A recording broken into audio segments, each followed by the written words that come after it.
उस लीडरशिप को बचाने का सवाल खड़ा हो गया।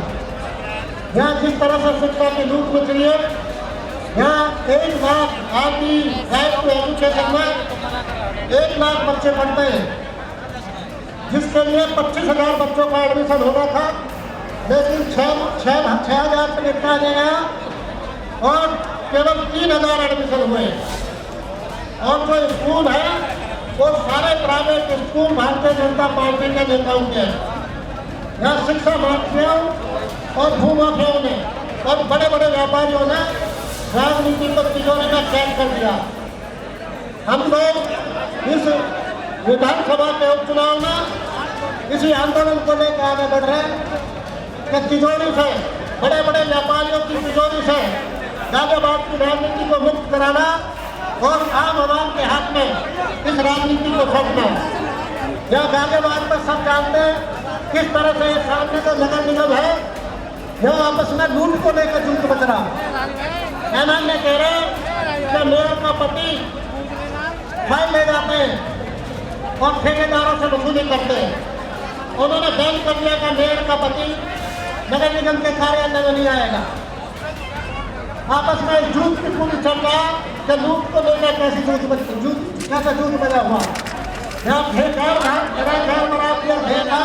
आप सब लोग जानते हो, जो लाइन पार का इलाका है विजयनगर क्षेत्र, उसमें भीड़ भड़ाव के कारण जीवन मार्ग बन गया। वह न नाली है, न सड़क है, न खड़ंजा है, न स्कूल है, न अस्पताल है।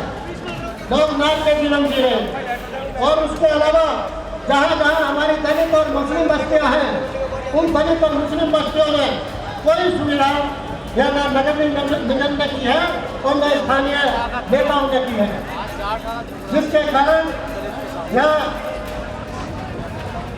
राजनगर और कबीरनगर में घराओं में पहुंच इलाकों में तो हलचल चलाती हुई सड़क है, स्कूल है, अस्पताल है, साइकिल पार्क है और सारी सुविधाएं हैं।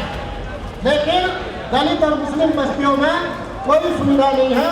ये गैर बराबरी और भेदभाव, ये नगर निगम और ये यहाँ के सांसद एक ही बिरादरी का सांसद है, एक ही बिरादरी का मेयर, एक ही बिरादरी का एमएलसी, एक ही बिरादरी का राज्यसभा सदस्य, और कोई यहाँ बचा ही नहीं है। ओबीसी के लोग यहाँ 2 लाख की तादाद में है। और ओबीसी के मैं इसलिए कहना चाहता हूँ, जो जातियों में बटे मेरे पाल, प्रजापति, सैनी, सेन, जाट, पूजा, यादव, सोनी, कश्यप, तमाम साथियों से कहना चाहता हूँ, मेरे दोस्त की एक नोएडा में फैक्ट्री है। उन्होंने कहा मल्टीनेशनल फैक्ट्री है। उन्होंने एक बार मेरे से कहा कि मुझे कुछ अभ्यर्थी चुनने हैं, उनका इंटरव्यू है, आपको मेरी मदद करने आना है। मैं वहाँ गया तो एक लड़की मेरे सामने आई इंटरव्यू देने के लिए। मैंने उससे उसका नाम पूछा, उसने कहा मेरा नाम संदीप है। मैंने उससे पूछा कि आपकी जाति क्या? उसने कहा मेरी जाति ओबीसी है। मैंने कहा ओबीसी में कौन सी जाति? तो उसने कहा कि आप ओबीसी समझ लो, हमें जाति में क्यों बांटे?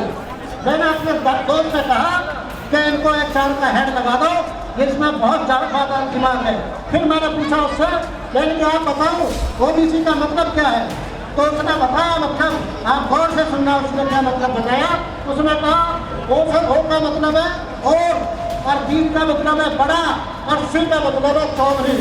ओबीसी मतलब और बड़ा चौधरी। मैं उसकी बात से इतना प्रेरित हुआ, जितना प्रेरित मैं भाई चंद्रशेखर आजाद के व्यक्तित्व से प्रेरित हूँ। और साथियों, हम कहना चाहते हैं, जिस तरह से लोकसभा ने नगीना की तरफ से और पूरे देश की तरफ से इस देश के गरीब गुरबाओं के अहमियत के लोगों के मुद्दों को भाई चंद्रशेखर आजाद डेली उठाते हैं, आप लोगों ने यदि मौका दिया तो ये तिजारत की राजनीति को बंद करके, खत्म करके लखनऊ की विधानसभा में गरीब गुरबाओं के मुद्दे उठाने, उपेक्षा से पीड़ित लोगों को राहत दिलाने का काम किया जाएगा। और जो तिजारत या पूंजीपतियों ने जो राजनीति को तिजोरी में कैद किया हुआ है, उसको मुक्त करके हम आम आवाम को राजनीति सौंपने का काम करेंगे। इन्हीं शब्दों के साथ मैं आप सबका आभार व्यक्त करता हूँ और अपने सांसद माननीय चंद्रशेखर आजाद जी का, आजाद समाज पार्टी के अपने शीर्ष नेतृत्व का आभार प्रकट करता हूँ कि उन्होंने मुझ पर भरोसा किया और भरोसा करके ये गाजियाबाद उपचुनाव 56 सदन में मुझे यहाँ प्रत्याशी घोषित किया। बहुत बहुत आभार आप सबको। जय भीम, जय भारत।